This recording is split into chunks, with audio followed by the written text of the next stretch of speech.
मंडळी, श्री स्वामी समर्थ. मी प्रांजली. मी स्वरांजली. तर आज आम्ही दोघी आलो आहोत शेतामध्ये आणि आज करणार आहोत आपण सोयाबीनची पेरणी.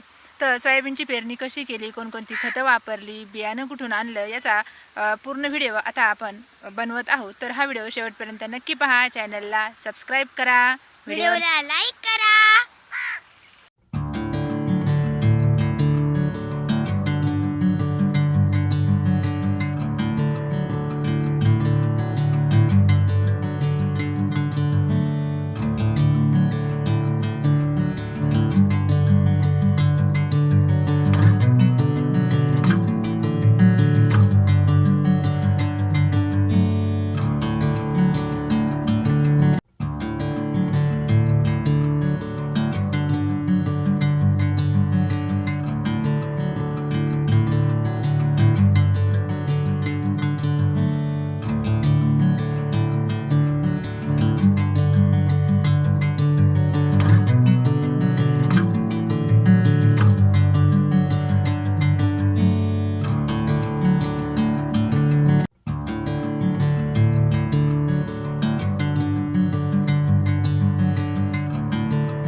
तर आता आम्ही बी आणि खत घेऊन शेतामध्ये येऊन पोचलो आहोत. तर काय केलं, सुरुवातीला खत आणि जे आपलं बियाणं होतं ते सगळं ट्रॅक्टरमध्ये टाकून घेतलं आहे आणि टाकून घेतल्यानंतर आता आपण पेरणीला सुरुवात करणार आहोत.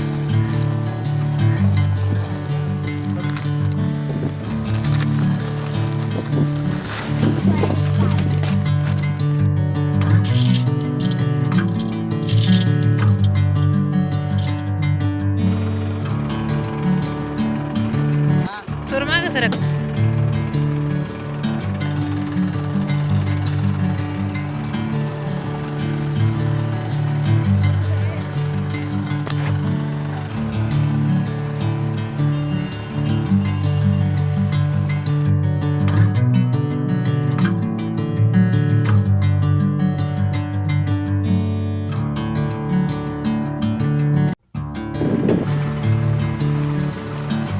मागं वय स्वरा 2 मिनिटं.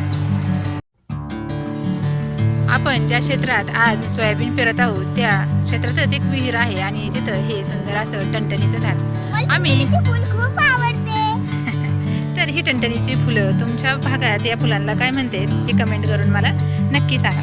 तर इथं जवळच एक विहीर आहे. इथूनच ह्या क्षेत्राला पाणी पुरवलं जातं आणि ह्या विहिरीच्या पाण्याचा सोर्स म्हणजे इकडं समोरच ह्या क्षेत्राच्या पलीकडंच केटी आहे आणि तिथं केटीला पाणी आलं की ह्या विहिरीला पण भरपूर पाणी राहतं आणि मग इथलं हे क्षेत्र पूर्ण ओलिताखाली येतं. तर आजूबाजूच्या क्षेत्रात जर पाहिलं तर आपल्याला सगळीकडं ऊस पाहायला भेटतोय. ऊस पाहायला भेटतो, परंतु काय झालं, इथं आपण सध्या सोयाबीन पेरतोय. यावर्षी पाऊस जरा कमी असल्यामुळं आणि पाऊस कमी आहे त्याच्यामुळे सोयाबीन पेरण्याचा उद्देश तसं ऊस पण लावला असता. पण काय होतं, विहिरीला शाश्वत पाणी नाही. पाऊस पडला, केटीला पाणी आलं तर विहिरीला पाणी येतं आणि मग त्याच्यामुळं सोयाबीनचं नियोजन केलेलं आहे. आता इथं बघा, ही टणटणीची फुलं घेऊन हातात बसली आणि हिला ना टणटणीची फुलं लय आवडतात. माझ्या बालपणीचे खेळ, वल्या मातीमध्ये काय करायचो आम्ही लहानपणी ना, कॉप्या बनवायचो. आता तिला पण म्हणलं बघ तू पण बनवून, तुला जमती का नाही.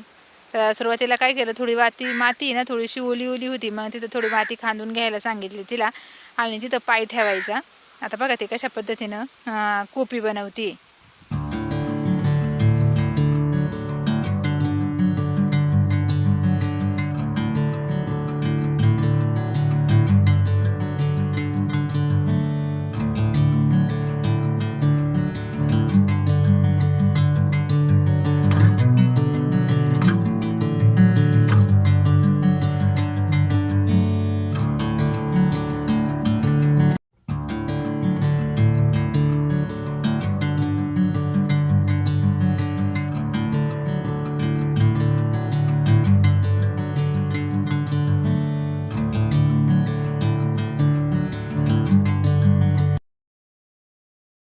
तर इथं स्वराचे बाबा कॉलेजवरून आलेले आहेत आणि आज गावचा बाजार असल्यानं गावातून येता त्यांनी भाजीपाला आणि मुलांसाठी थोडं खायला पण घेऊन आलेले आहेत.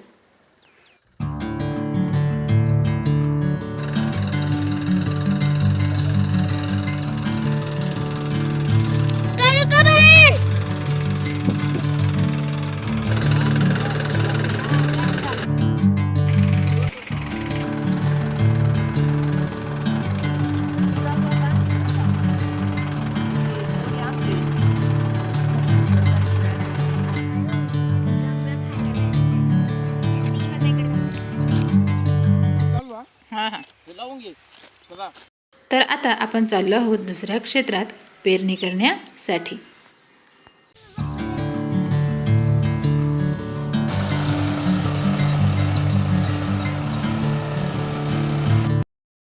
तर मंडळी, आता इथं आम्ही शेतात आलेलो आहे. इथं पेरणीचं काम चालू आहे इथं. पण नेमकं काय झालं, इथं शेतात आहे ना, हे जांभळीची फांदी पडलेली आहे. ते आता उचलून बाजूला करावं लागेल, कारण नाही तर मग त्याच्या खालचं जे क्षेत्र आहे ते तसंच राहील आणि मग तिथं जास्त गवत तण वाढत. त्याच्यापेक्षा म्हणलं मग ती फांदी हलवून घेऊ. पण जास्त मोठी फांदी आहे. आता आज काय झालं आहे, स्वराचे बाबा आहेत. काल आम्ही मशागत करायला आलो तेव्हा मला आणि माझ्या मुलाला काही ती ओळखता नाही आली. पण आज आहेत ते, तर म्हणलं मग दोघं तिला थोडंसं साईडला करू. नाही तर काय होतं, तेवढ्या जागेत जास्त तण वाढन आणि बाकीच्या पिकाला पण काय होईल, त्याचं अपायकारक होईल नाही का. त्याच्यामुळं म्हणलं आता ही फांदी ना, ही पहिले हलवून घेऊ. थोडी छोटी माझी लेक आली. आता आम्ही फांदी वाढण्याचा विषय काढला ना, तर ती म्हणते थांबा मी प्रयत्न करून पाहते. आता मंडळी, तुम्हीच सांगा मला, हिला वाढणार आहे का ती फांदी? पण नको, तिथं तिला डोकं लावावं लागत असं आहे तिचं. ते बघा कसे कामं करते. चला, आता स्वराच्या बाबांचं मला वाटतं काम चालू झालंय. मी पण करू लागते त्यांना थोडीशी मदत. मित्रांनो, माझी पण आई गेलेली आहे माझ्या बाबांना मदत करायला. दोघं एकमेकांना मदत करून राहिलेत. तर हे बघा, फांदी उचलली आहे आणि वडत न्यायची आहे गाडीच्या दिशेला. तर मित्रांनो, एक फांदी तर अशीच राहिली आहे आणि दुसरी फांदी नेऊ राहिली. काय झालं काय ना अचानक? हे बघा मित्रांनो, आता चालले आहेत ते घेऊन एक फांदी. ते म्हणले थोडीशी बाजू पण लागणार ना, म्हणून मग थोडेसे थांबले होते. आणि हे जे गवत आहे ना, या गवतातून त्यांना काढावं लागलं. हे गवतातून काढून ह्या गाडीच्या दिशेला इथं ठेवलं. हा निसर्ग इतका हिरवागार आहे आणि तिकडे आमचा ट्रॅक्टर चालू आहे. या जांभळीला अजून जांभळा आले होते, पण पावसाळा चालू झालं म्हणून काही संपले. उन्हाळ्यात जास्त येतं त्याला. आम्ही लहान असायचो तेव्हा खूप खायचो.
दप्तर आणि त्यांनी घरी ठेवावात.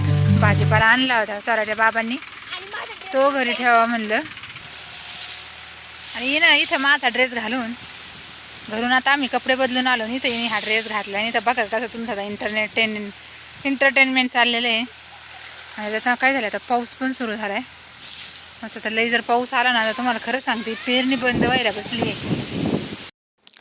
तर अशा प्रकारे मंडळी आज आपली सोयाबीनची पेरणी पूर्ण झालेली आहे. तर आजचा हा आमचा छोटासा व्हिडिओ पेरणीच्या संदर्भातला जर तुम्हाला आवडला असेल तर व्हिडिओला लाईक करा आणि चॅनलला सबस्क्राईब करायला विसरू नका. तर पुन्हा भेटूया अशाच एका नवीन व्हिडिओसोबत. तोपर्यंत श्री स्वामी समर्थ.